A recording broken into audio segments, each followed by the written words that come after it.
All right, everybody, you're listening to the Currency of Discourse podcast with myself, Jay, and Quaid.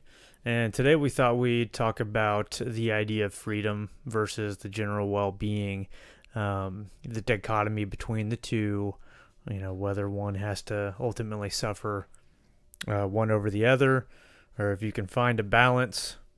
Just explore maybe which we value more in a society. And as individuals, I know that when we opened up this podcast, when we first started out, one of our purposes for doing it was to try to identify ways to promote human well-being. So we'll just jump into that and see where it goes from there. Yeah, I can't remember why I sent you that text, but it was significant at the time.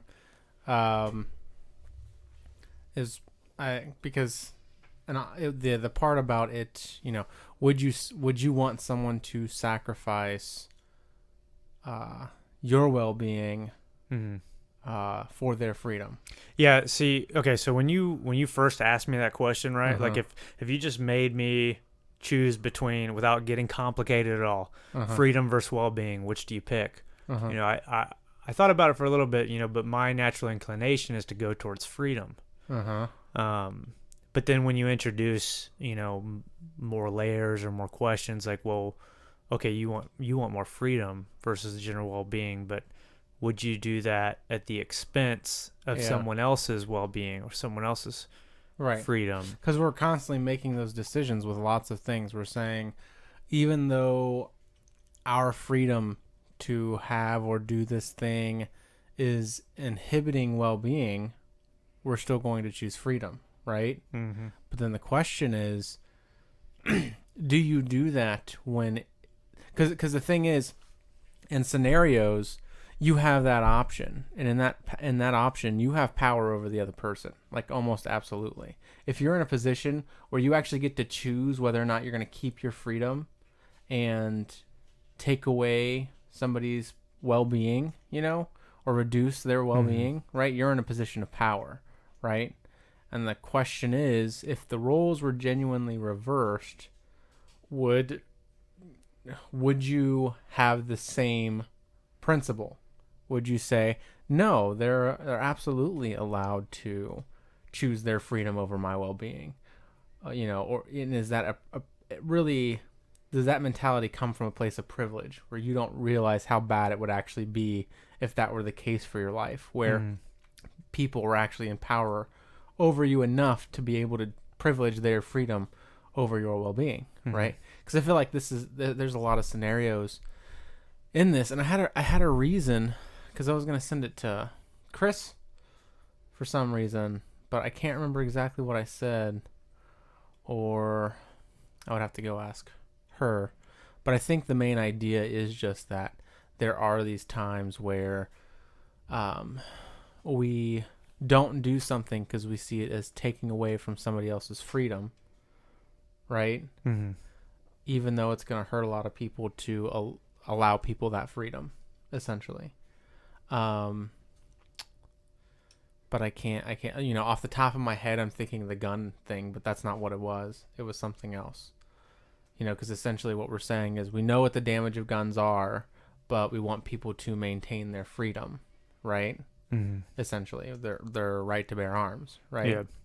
And so do anyways, yeah. And so but the point is that we're making that negotiation. Now we're finally getting into my conservative values instead of us sounding super liberal. Yeah, we could talk about that. But that's not what it was. It was something else. It was something else where it's like, oh, that's clearly an instance where we're doing that. But I don't think, I genuinely think if the roles were reversed and the person who was in power before was now the one that didn't have the power, and somebody had power over them, their attitude would change pretty quickly. So I would say, there's certain aspects of life where, there's when it comes to healthcare, okay, I might say that we need to value the general well-being of everyone in our society over maybe freedom, one person's ability to choose the healthcare that they want.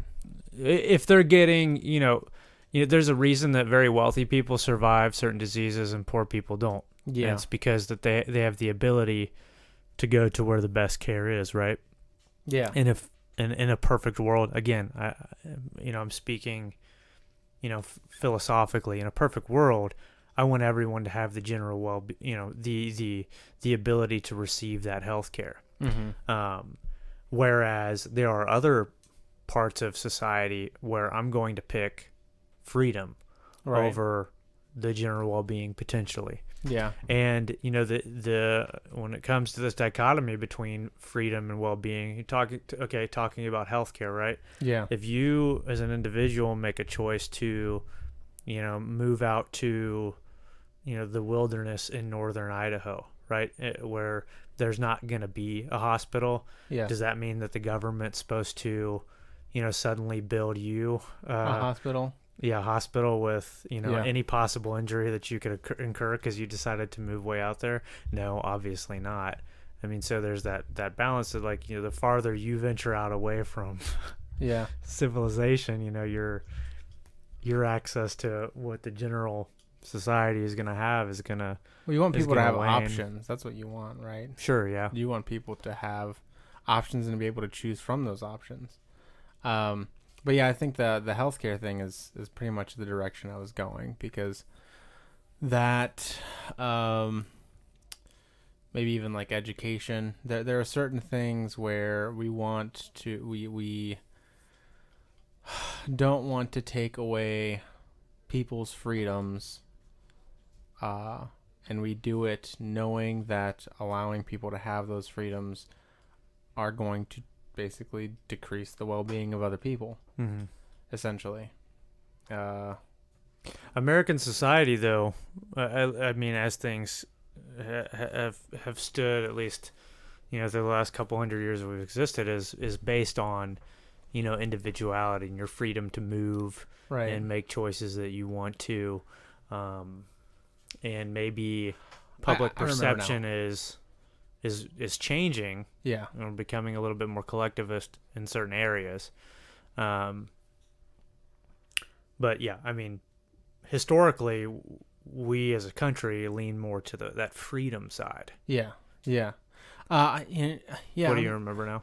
Yeah, I do. I remember why this was in my head to begin with, but thinking about it like in terms of freedom and well-being, like first of all, the two are intergrained or like intertwined, so that's the first part. But the other part is in terms of freedom, we have always kind of really privileged freedom in a lot of ways, and there's even these kind of like iconography in America, like the last, or what's it? William Wallace, Braveheart, right? Mm-hmm. Like the last thing that he screams before he gets his head cut off is freedom, right? So it's just like, Yeah, even though that's not going to promote his well-being, getting his head chopped off, he was like, I would rather. he was doing that for the well-being of. I mean, we're talking about. Right, that's true. That's true too. But he was also choosing freedom. He was choosing freedom over. His personal well-being. Well, in his life, really. And again, that's where you're gonna get into another conflict between life and well-being. But anyway, the reason that I was saying all this was because essentially what we do, the argument that a lot of conservatives have, are they pertain to money, right? Like you can't just take people's money, right? Yep. Because you're infringing, and some of them say it this way, but you're infringing on their freedom to gain capital. Yeah. Essentially. And it's just like, so you are essentially privileging the freedom to gain currency free and unrestricted, or, if you go into some libertarian circles, they're going to completely get rid of any social assistance programs.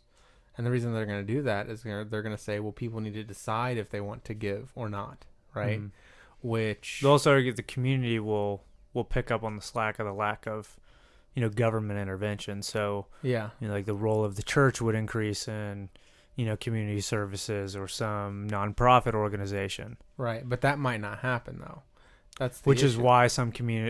is why local and state governments have intervened, is because those organizations were not right fulfilling a role that was needed in a community. Right, exactly. So, and that goes back to, again, it's the idea that you're restricting people by making these laws around things, right?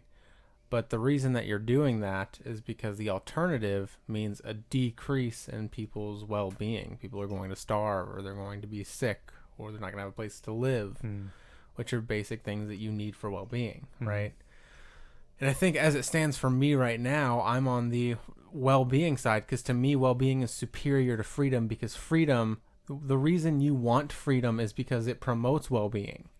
So well-being is its God, so to speak. It's the reason that it exists anyway, in my head, right? I mean, that seems to make sense to me. You want freedom, that's great, but the reason you want freedom is because if it didn't increase your well-being, you might not want freedom or care about it as much. It's the fact that you feel that it makes you this thing that is independent and, on your own. It liberates you. It's a liberating feeling. And yeah, I mean, so, my point kind of was, I think what happens with some people is they harp on freedom and they ignore well-being. And I think some of them are going to justify, and some of them do justify it this way. It's hard for me to articulate this fully, but they justify it by saying, well, you don't, give me liberty or give me death. Right, that's the saying. Right, give me liberty or give me death is essentially the motto that they're saying. And I want to know, would that be your attitude if the roles were reversed? I mean, and that's the fair question, because I don't think it would be. I think if the roles were reversed, and what do you mean? So if the roles were reversed and rich people who are now rich, okay, let's say that we could just switch the roles to where they are now the poor, the povertous, right? And they're watching these other people basically make endless amounts of capital while they struggle to make ends meet, or don't have health insurance, or this and that, right? Would their attitude, having just recently been rich and having all those memories, would they say, no, that's fair, I'm cool with that? Yeah. Or would their attitude immediately change because they're in a different perspective? Now they're not the ones in power. It's convenient to say you would choose freedom over well-being when you're the one that gets to make that choice. You get what I'm saying? So It's not good enough to just say that. You have to ask, would this be my attitude in a different circumstance? Because if it's not, then it's probably just not a good attitude. You want to have an attitude that you could have in any context, because that's going to be closer to correct, essentially. Yeah. It's like the whole building a society thing. Remember, we've talked about that before? Yeah, I don't know if we've talked about that on the podcast or not. Well, if you're going to build a society, right? Yeah. If you're going to build a society, and you don't know where you're going to end up in it. Right. You build a society not knowing what groups you're going to be a part of. So you don't belong to it. You could be black, you could be white, you could be gay, you could be anything. And so knowing that you could be a part of any group that you can think of in your head, you could be, right? Knowing that, how are you going to make the rules now? Because I guarantee it's going to be different than when you're just thinking about you and the ones you belong to right now. Yeah. And that was my point. Which I think is a strong one. Again, I don't know why you would. I guess it's also what I was asking you. I don't know why you would choose freedom over well-being, being that well-being is why you do the freedom. Freedom isn't why you do the well-being, right? It's the other way. You enjoy your freedom so much because it puts you in a state of well-being. You don't enjoy your well-being because it gives you freedom. That's kind of like the backwards order. Sure. Is that making sense? Yeah, that makes sense. Okay. Yeah, well-being can't give you freedom necessarily in the same way that freedom is giving you well-being, but it's all to get that well-being. So it should be the thing that we consider, because to me, so you can say that well, wouldn't it be bad in a world where people aren't free, even if they would probably say happy, even though that's not what I'm calling well-being here. I'm not calling happiness well-being. And we're also not talking about limiting someone's, or are you maybe limiting someone's liberties to increase? Well, I mean, that's certainly. I'm not saying that. I'm more so just questioning. I mean, if we're taking someone's like earning power away, uh-huh. or what they have to contribute back to society, That's what I'm saying. that's a That is what I'm saying. limitation of their liberty. That's what I'm saying. Yeah. Right. That's what we do all the time. We do that now, right? That's the society. Yeah, we in all live kinds of ways. Right. Exactly. Right. And so my question was, how, is that morality right, and how do you figure out whether or not it's right? And that was the whole well, you have to put yourself in a different context and see if you'd be still talking the same shit, which I don't think you would. There's also a debate between viewing whether you value the present versus the future as well. I mean, maybe you're trying to build, what if you wanted to devote resources as a society to something that's going to benefit the group in 25 years? Uh-huh. Or you can generate, or you can prioritize things that are happening now, make things better for you now, make things better for society now. Yeah. Yeah. So do you sacrifice what you could have, you yourself, for what could be greater? And we talk about that,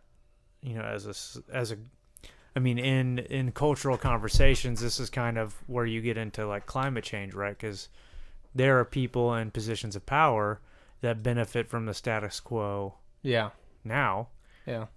People who... There's a really good book that's I was just hearing about on Why We Argue. I forget exactly what it's called, but it basically talks about the power that oil has in our life, and it's just astronomical. Yeah. It's absolutely astronomical, the power that oil has, because it's in everything. That was the point that was being made. Everything that we make has oil in it. Yeah. And so it's such a valuable resource that it causes us to set up basically immoral or nefarious situations just because of how powerful it is and how much we rely on it. It's a pretty crazy to think about. It is. And I would venture to guess too that at this point, those people who are in that realm, to start looking forward to the future wouldn't hurt them in the present anymore. Uh-huh. Yeah. Yeah. That was a good question, by the way. They also have the resources to continue to maintain their positions of power and become the new energy. Yeah. That's what go ahead. Well, I understand the whole, and I want to address your other point, which is really good too. But like the present selves versus the future self, right? Yeah.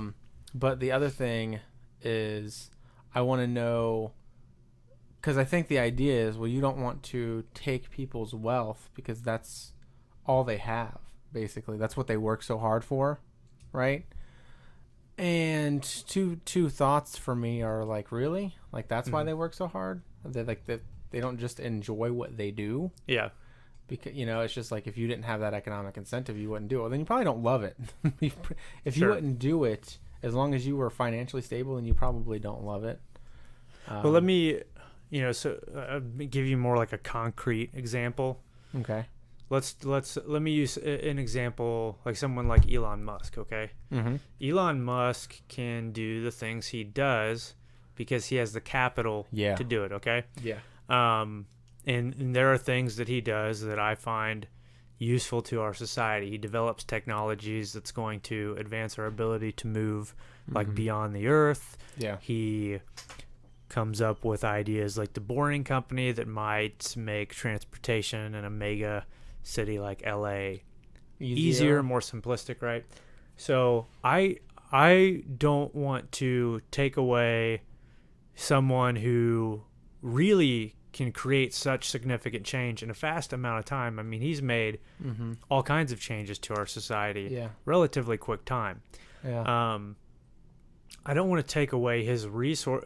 I wouldn't want to tax him to the point that he can no longer do what he's doing, make changes in society. I don't want to limit his ability to make changes in society. So if I can find a balance to tax someone to, I want to use the word redistribute, but I'm trying not to say that because I understand the implications of that. But to reintroduce that and spread that out amongst society as a whole, at least in our country. Yeah. Without hurting his ability to exercise his thoughts in a concrete way and make those things real. Yeah, but this is what I think, though. I think that my theory is my view of humanity is that I like Elon too, and I like what he's doing, but the only reason that I like what he's doing is because nobody else is doing it.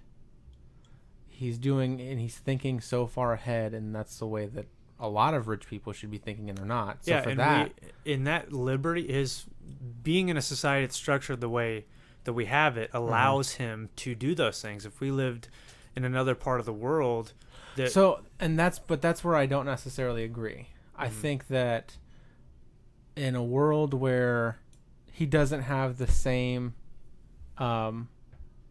net worth, let's say. Yeah. He doesn't have the same net worth. My idea is that, again, I like what he's doing because he's the only one doing it and he's thinking ahead. But I think about what it would be like if you had 10 Elon Musks, even though the Elon Musk that exists now didn't have the same net worth. And it would be like, that would probably be just as good, if not better, because they can collaborate. They can pull all their income together. It just forces people to collaborate with money rather than just one person having power, right? Which is fine as long as they can communicate and work things out, right? But I would prefer to have that extra brain power, and I would prefer to have that extra brain power with more people, with more capital, so that way there's more innovation. So again, and then that's what you have to question is, which do you think is more important, the money or the mind? You know, and I think for me, it's clearly the mind. It's not the resources. And again, the reason that I like what he's doing, he's so great, is because he does have a lot of power and he's got a good brain. But I want more people with good brains also having the economy to try out. We need a like bumper sticker for that. More people with good brains. yeah, it's like gonna be Donald Trump's campaign slogan for 2020. But yeah, I believe that. You know, I don't think there's something, and that's maybe where I stand separated from other people. I don't think there's anything innately special about Elon Musk. I like what he's doing, but I think other people can do what he's doing. They just don't have the resources to do what he's doing. They might even do something better, right?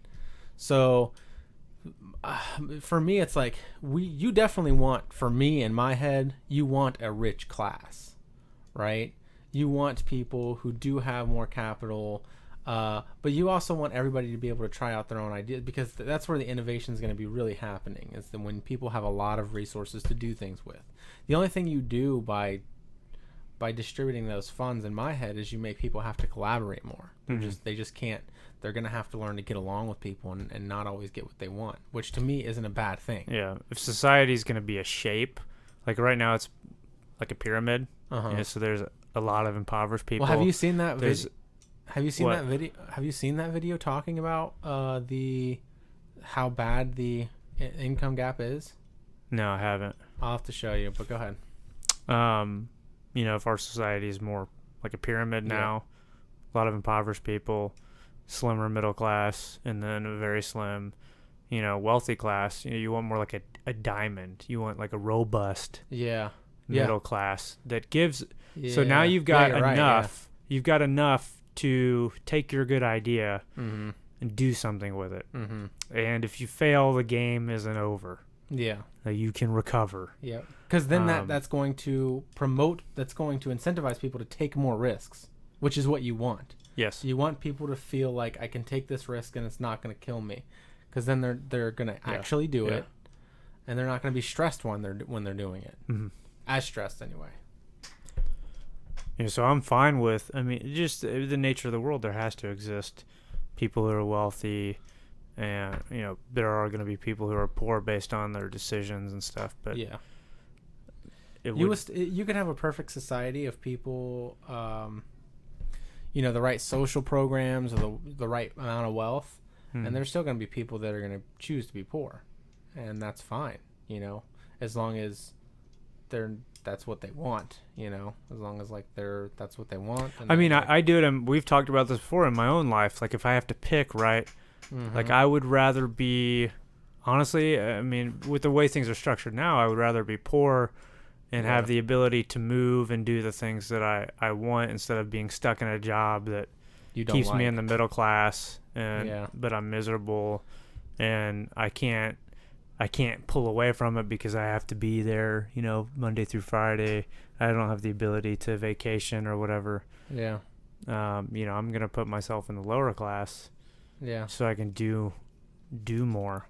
But I feel close to the same way. I like the amount of research that I do. So and it becomes really hard to work a 40-hour-a-week job that's not at all about what you're researching. Yeah. But right now, we're in a position where, and maybe if I was, doing more with work or whatever, I could climb out of that. But right now we're in a position where we can really only talk about our ideas. We can't manifest them. Yeah, as well yet. Yeah. Yeah, I know, but that takes income, that takes capital to do that. So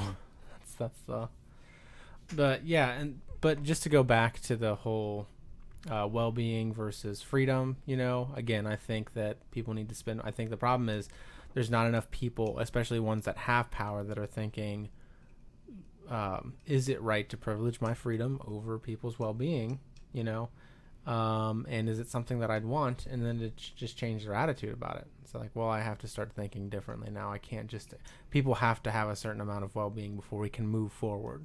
Because again, it's just like, you're right, all that innovation happens at the top, but I think that innovation is still going to happen.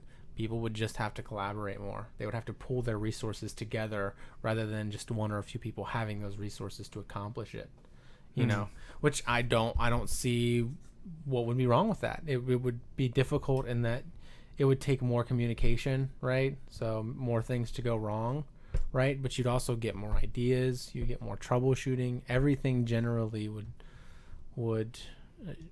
be more optionable. You'd have more options. Yeah, when one of the thoughts that came to mind when you brought that, like, okay, you got more people with ideas, they have to pull their resources together. My concern would be in what we see in like committees and stuff is that the compromise muddies the original idea. Yeah. It's not always the case, of course. It's just where my mind went. And so it's like Elon Musk, I know he's got shareholders and he's got boards for his different companies, right? But I think because of his capital, he has the ability to kind of override a lot. Yeah, to just do it. Whereas if you have people who need to like pull the resources together.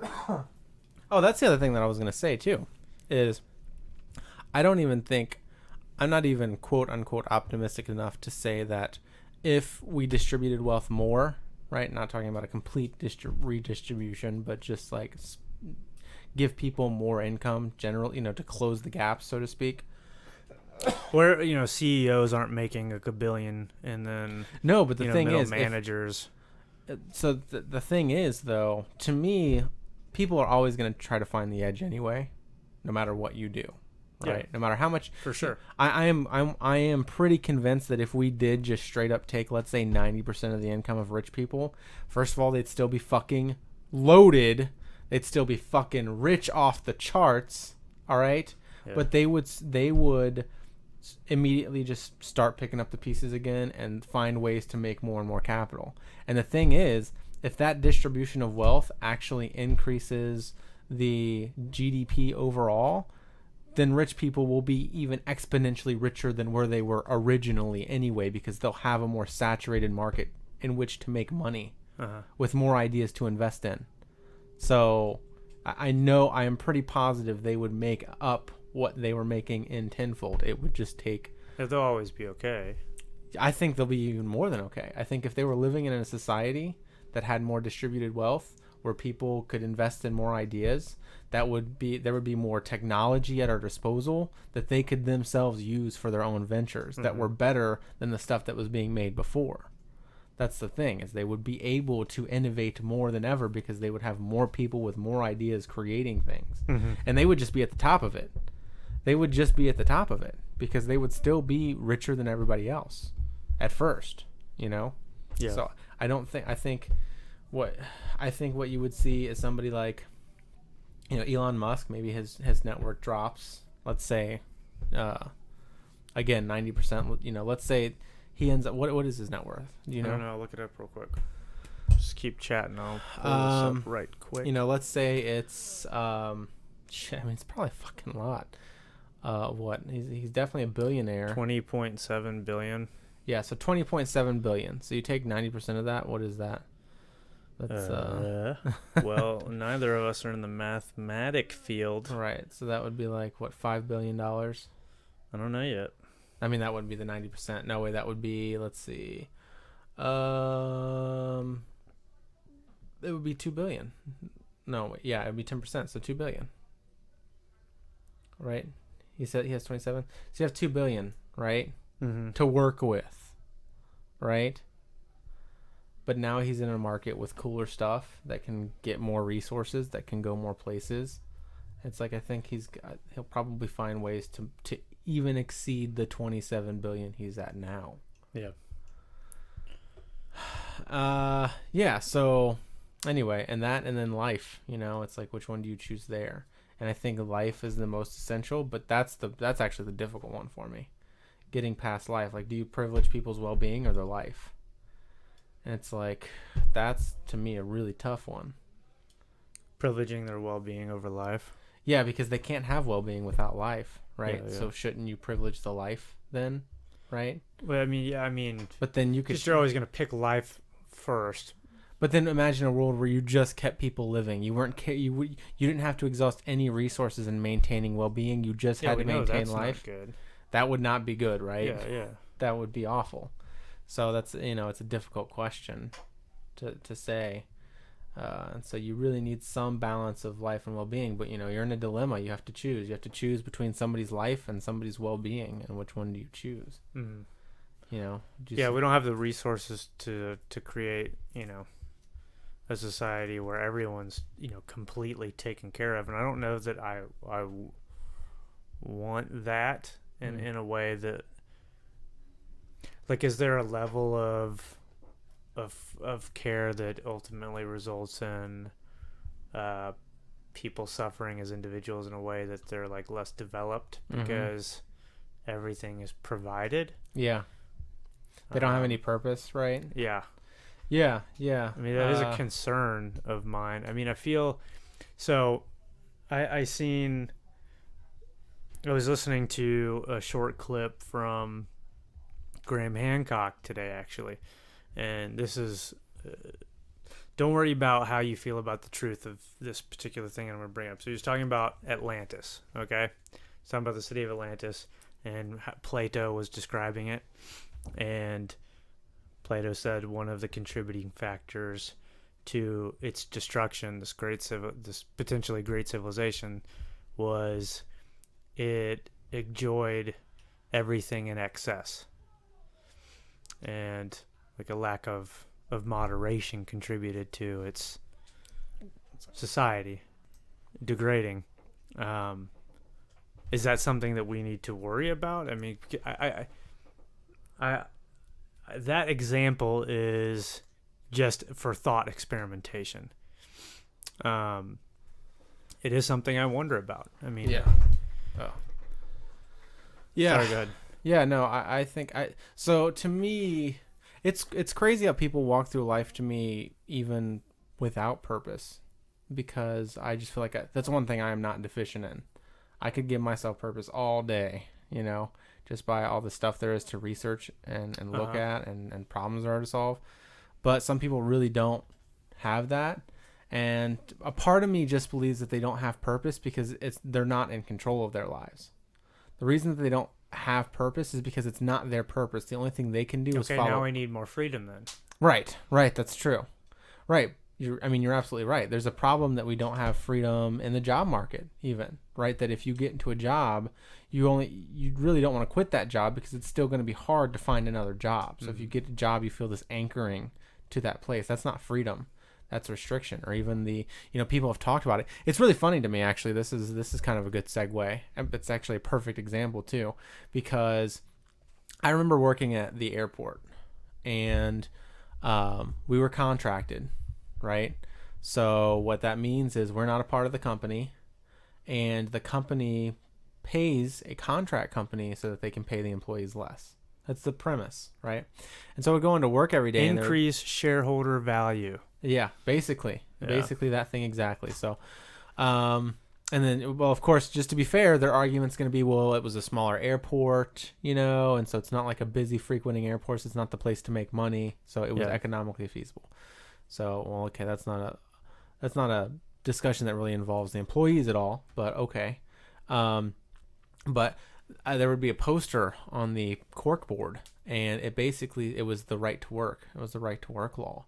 And I remember seeing it and be like, what's this? This seems interesting. The right to work, right? It sounds really good, positive. And then I read it, and I just remember my mind literally breaking for like a good 5 minutes. Did it make you mad? It made me furious. I was just so upset. I didn't understand it. I was just like, it's called the right to work law. And it was clear. It's clearly manipulative. It's clearly a title that they made to manipulate the narrative of what that actually did. And now I'm glad, because I see everywhere, there's billboards and everywhere saying the right to work law is not the right to fucking work, because it's not, right? It's giving businesses a lot of power and taking it away from people, essentially. It's saying that they can fire you at any time for no reason. What kind of shit is that? Who would choose? How many? I want to talk to people that think that's a good idea and be like, no, that's great. Okay. So would you ever vote for your employer to just fire you, period, for any reason? You don't ever see that being a problem, because if you do, that law restricts it. Well, you can't do it for like sexism or racism. So there are things that you can't do it for, but it's just like, if he doesn't like the cut of your job, you're doing your job, you're doing everything you're supposed to, right? You're working hard, and they just don't like the way that you look. You think, yeah, sure, that's not always what happens, though. I mean, no.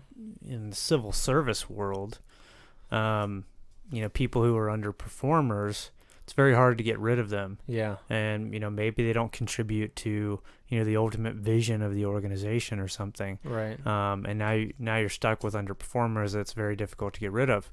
I mean, I'm not sure what the right answer is in terms of, having a company. And it's funny, because that was a thing, and there were still a lot of shitty workers around, that didn't do a lot, or that were even dangerous, and they never got fired. So there's like, maybe that law is not as people don't want those jobs, so they're hiring right, yeah, whoever's willing to take it. Yeah, people don't want those jobs, and I still think that people don't necessarily want to fire people. I think that's still. I know my boss didn't. I know my boss didn't want to fire people, because he said he was going to fire people like a good 10 times. The reason that we're even having this conversation, I mean, part of it is that, like, when it comes to workers' rights, is that, I mean, we create laws and we shape society through legislation because the people in the society are failing to handle a problem on their own, right? So we have to force... Yeah. You utilize legislation to shape behavior in the society as a whole. Yeah, well, they're not necessarily failing to. They also just might not have the ability to. That would be different. Not aware of the problem or the ability. Right. That's all true. Yes. Okay. Yeah. Yeah. No, I mean, that is what you're doing. Yeah. But so in a company that they're subcontracting or whatever to increase shareholder value. The debate in that, again, is like, okay, well, as a leader of an organization, is it more important for me to provide for my workers, contribute to the community as a whole so that they can live a more beneficial society to them as individuals? Do I help build them up, bring them up from the bottom, or is my job to just get as much profit as possible? Right. And right now, I mean, it seems like as a whole, the economy is driven towards the shareholder and increasing profits, and that's why we don't have a robust middle class. Whereas if you go back a couple decades, the reverse was true. CEOs didn't make as much as they make now. Yeah. Benefits and resources were pushed down. So in a world where that's still happening, our answer is probably going to lean more towards the freedom, right? Because everyone's doing the redistribution on their own, so the government doesn't need to. But in our reality now, I'm not sure that's happening. Yeah. The middle class isn't being supported by the people who have the ability to, bring people up from the bottom. Yeah, I guess then that's another thing is that it's freedom versus freedom. It's not even. I guess well-being is just freedom. Maybe they are more synonymous, and maybe that's the answer. Is that really what you mean? If you mean anything when you say well-being, a lot of it has to do with different definitions of freedom, essentially. Yep. And in some way, right? Whether it's like Yeah, I think you just figured something out important. yeah, I think that might have something to do with it. Yeah, I think you're onto something. If you're like, well, because I'm thinking like, when you're meditating, you're at a free state to explore your mind and just deal with it, right? So it's I guess it is just essentially all different levels of freedom. So they can't really be in conflict because I feel like they're just synonymous, right? Even when you're doing the shareholder, because you made me realize that when you're talking about the shareholders versus the people who have money, you're basically choosing freedom. You're choosing the freedom of the shareholders. Oh yeah, you're choosing the freedom of the shareholders to make their income, and pitting against the freedom of the workers to earn a livable wage or be able to find other jobs in a good market, right? You're limiting their freedoms that same way. So it ultimately just boils down to that. And the question is, then for me is, which one do you think is more likely to bring about an overarching or greater well-being, if we give the freedom to the shareholders or give the freedom to the people? And that's where I would say I think that the shareholders would be even happier living in a society where people themselves had more freedom. Yeah. Because that would actually increase their freedom. Or you don't have to worry about getting robbed necessarily. They can't be convinced that that's true, though. Otherwise, they would do that themselves. They have the ability to do that themselves. Right, you're right. And they're not. Yeah. As a whole, I mean, there are very wealthy people who are philanthropists and contribute back to Bill Gates donates tons and tons of money. Yeah. Well, I don't think that they think about it, and I also think that corporations allow for a separating mentality. Because corporations are people now, so you can always tell yourself, well, I'm not the corporation. I'm a person. That's different from the corporation, right? But even though you're working on behalf of that corporation in every sense, you are a part of that corporation. You're an entity in that corporation. I think in their heads, the corporate is separate from. That's why it's hard to convict people. There's a lot of things that does, basically. But the corporation allows people to basically disconnect from it and say, I'm not, it's not me doing it, it's the company doing it, essentially. And yeah, I think that might drive some. And you can use history, world affairs, and how different governments are structured to kind of help you get an inclination as to what may be the overarching value that is probably better for human beings. I mean, me being someone interested in history and world affairs, you can look, like, you've got that map on your wall, and you can look at the map on your wall, and you can see which societies have tried to implement the well-being versus the freedom, and which ones have worked out better, and then you get even more deeper microcosms. Well, China's doing great right now. as a country, right? But are the people living lavish lifestyles? So no, they're not.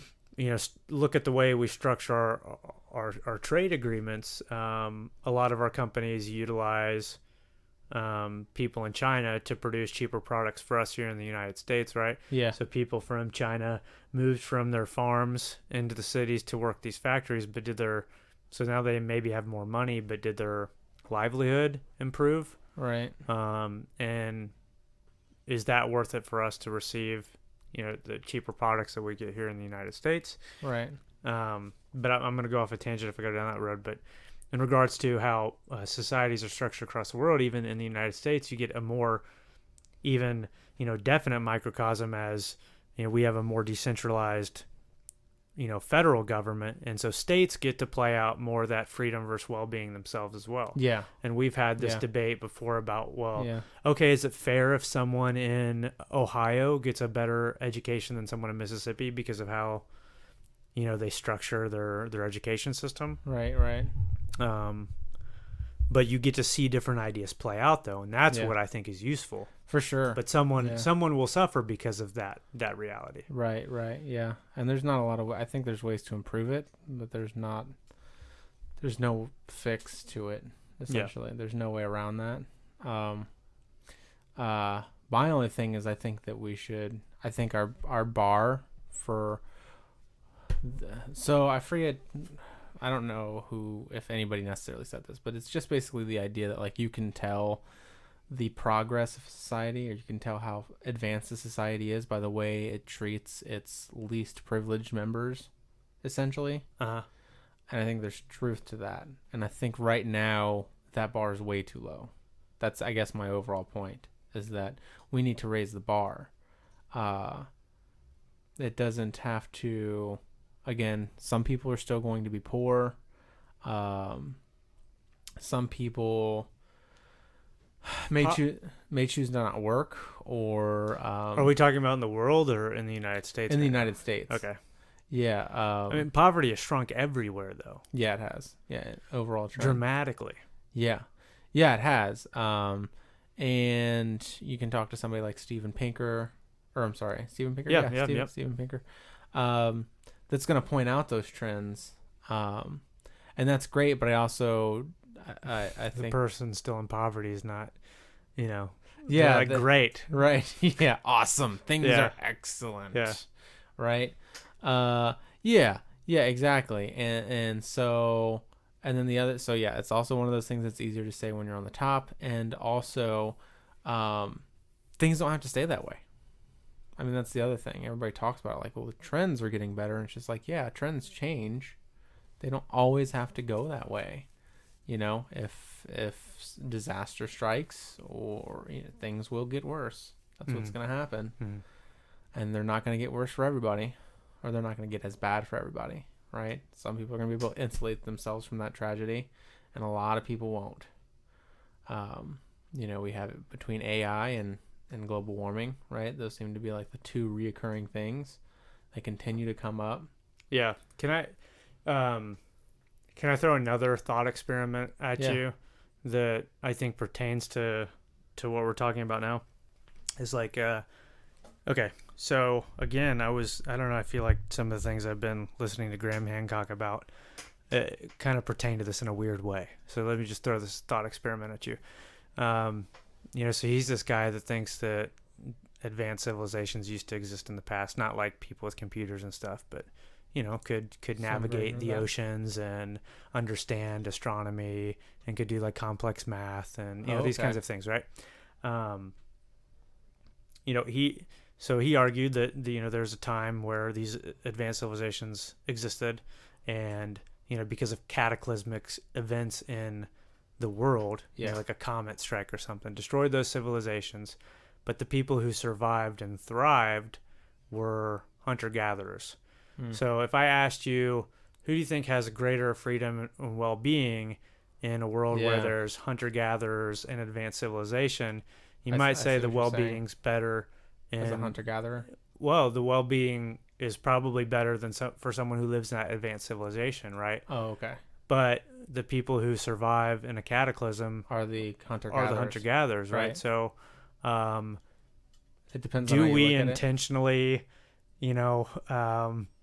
make sure that some people live a certain way that makes them survivors ultimately over others who live in comfort and can, advance society in a different way? Do you understand what I'm driving at? Because I messed up the. I understand. I heard things that you said, and I interpreted certain things, but I don't think they're directly in line with what is going on in your head about this. Because what I would say is that, like, I think that people. So when we talk about, and again, I want to separate happiness and and even like comfort from well-being, because I don't think they're the same. They have some connection, but I don't think they're the same. And so for me, I think, so for instance, there are studies that show that people do tend to they find more peace of mind. They're basically in a higher state of well-being when they spend more time in nature, right? Mm-hmm. And that brings us closer to the hunter-gatherer aspect of ourselves. The freedom to roam the earth without... Society still controlled things during hunter-gatherer stage, but it controlled things a lot less. There were few people, right? There was a tribe, but now you have all this social restriction of the advanced society, essentially because of all these different roles that you're expected to play and constraints, right? Where you do end up feeling more like a rat in a maze. Whereas when you're out in the open and you're part of nature, you might be part of a tribe, right? You might have goals that the tribe needs to succeed, but you're still outside by yourself. A lot of times you're roaming, right? You need to do these things by yourself, and there's that independence. Whereas now you're constantly bombarded with people and ideas and their constraints on you. And so I see the trend of more and more people who want well-being are starting to move out into nature. And I think that makes sense that would happen. I think there's something to that. It increases their well-being and their freedom. Right. I mean, when you're packed into a city, apartment complex, you have to behave a certain way. Yeah. And so, your well-being might be increased in the sense that, like, I got to walk 200 feet to a store. Right. I got everything I need, a hospital within, a 5-minute ambulance drive. Yeah. But I'm also crowded, and I can't get away from anything. I have to behave a certain way because there's someone that lives on the other side of this wall. Yeah. Yeah, and I think that, I don't remember, I think you were saying this, but, like, we need a way to disengage. We need a way to just, like, turn it off immediately, right? Like, you want people to, if they're sick, they can go to the doctors. If they're hungry, they can get fed, right? But you also need that moment where you're disconnected from all that.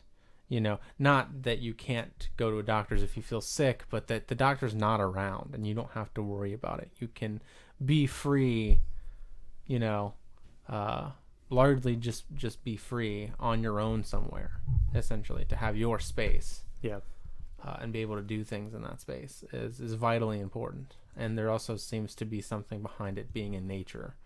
So not just your own space somewhere, but your own space in nature. It's not a box. Nature isn't a box, right? It's not this little confined space. It's a place you can go. Basically. It's not safe, though. It's not safe. No, it's not safe, but that's, life or well-being. Which one are you going to pick? And maybe you can make it safer. I mean, you were talking about purpose earlier, and people feel like they don't have purpose. It's like, well, we used to spend all our time as species trying to survive. Right, that's and purpose. We had less time to, that was the purpose, but less time to ask these existential questions. Right. Well, I mean, it probably seems silly. silly. Our ancestors spent a lot of time asking those existential questions. Yeah. At least we have those stories left over, but now we don't have that survival aspect as much, so we spend time just kind of like wandering around. Yeah. And wondering what people to do feel with our time. lost. I think because of that. Yeah, and I think it's a shame because to me, my purpose has always just been to try to make things better. I don't understand why that's not a good enough purpose for anybody, but it's not. And it's not to blame them, but for some reason it's not. Well, they don't know how to. A lot of people don't know how to make things better. Like I don't know what way I'm most talented to contribute to what you just said. Yeah. I don't really. I mean, I have some inclinations, but you're still trying though, right? Yeah, making an effort, but I don't know that it's made a point of impact that's necessarily useful. I don't think but do you I'm doing feel like anything you have purpose, detrimental. Though? Yeah, I mean, I try to find purpose in the things that I do. I look for purpose, and I go directions in life that I think are going to benefit me and benefit others. Yeah. But I can't name a singular thing. I don't think that, like if you ask me directly, what is my purpose?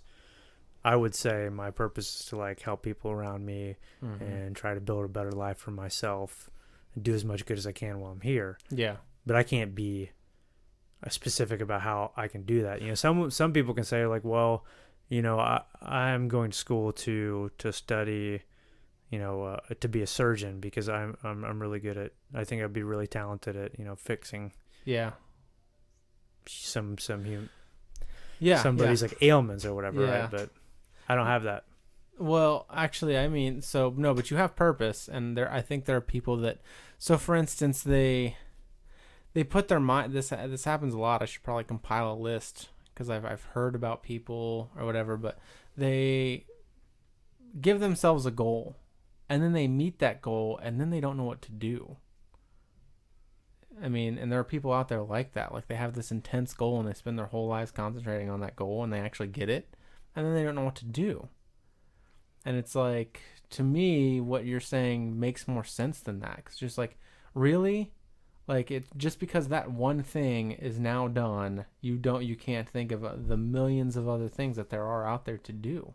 Yeah. And to explore or think about and help. Well, my opinion is that it's good to be unsatisfied to some extent. I mean, Yeah. that's what drives humans to keep doing like crazy, amazing things, right? Yeah. Is because like if Elon Musk got satisfied with PayPal and all the money that he made, and he would just stopped, spent all this time just chilling at a bar on a beach, we'd be behind. We're not talking about somebody that is like, I'm gonna figure out how to go to Mars. Yeah.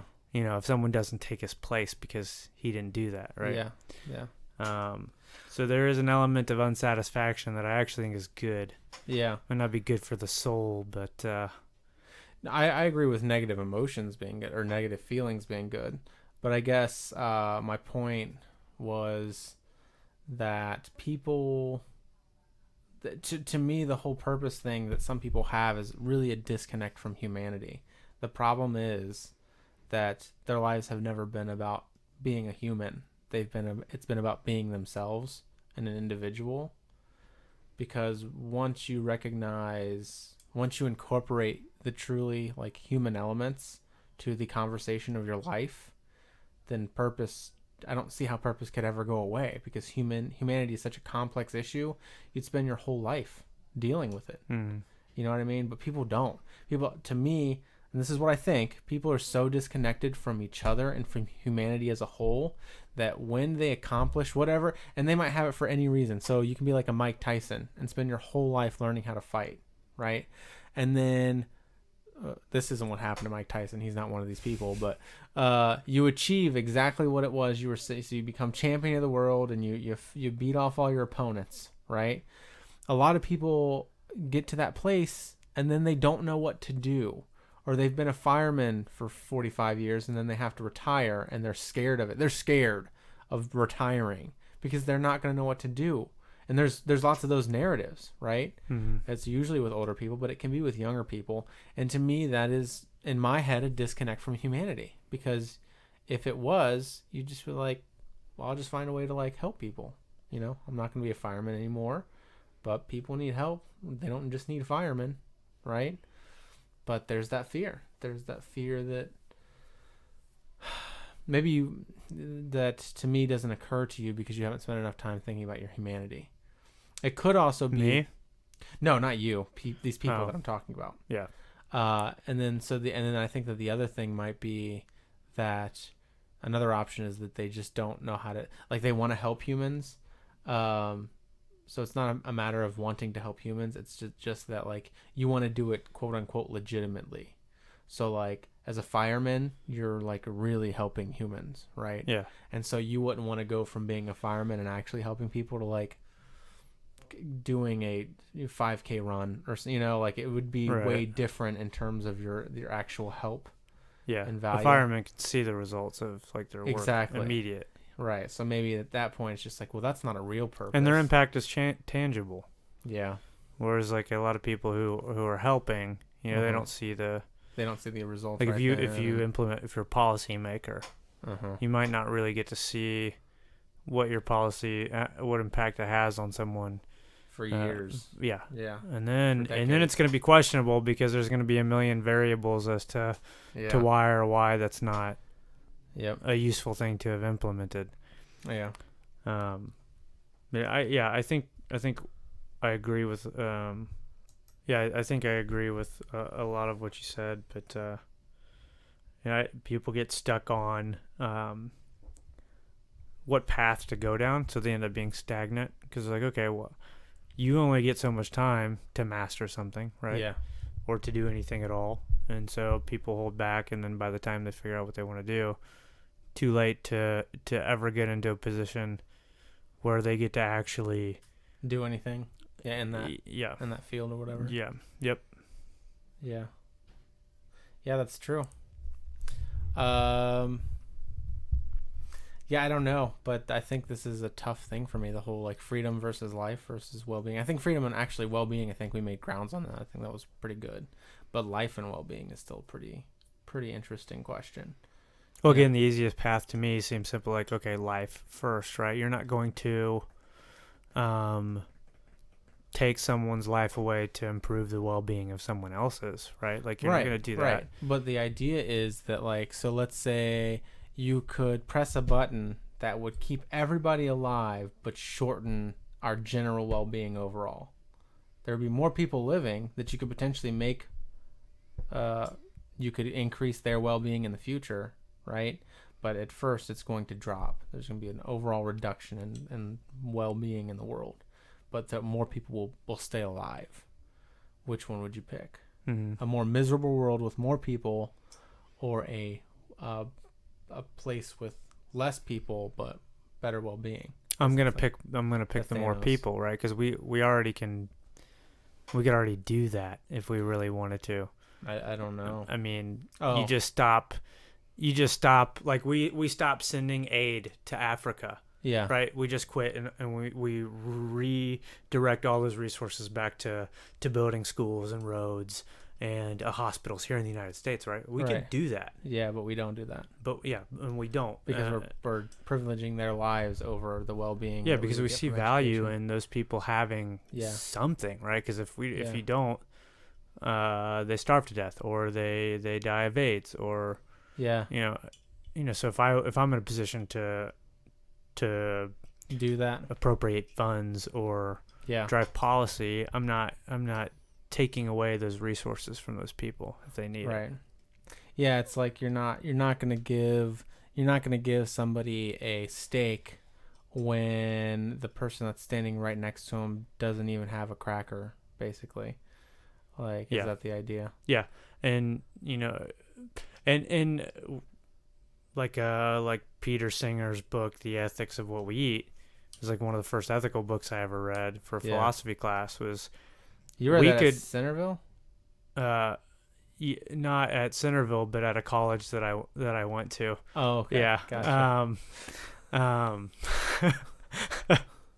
But you know, like I would be even willing. Again, we're talking about freedom. Well, not necessarily freedom, but we're talking about well-being at this point.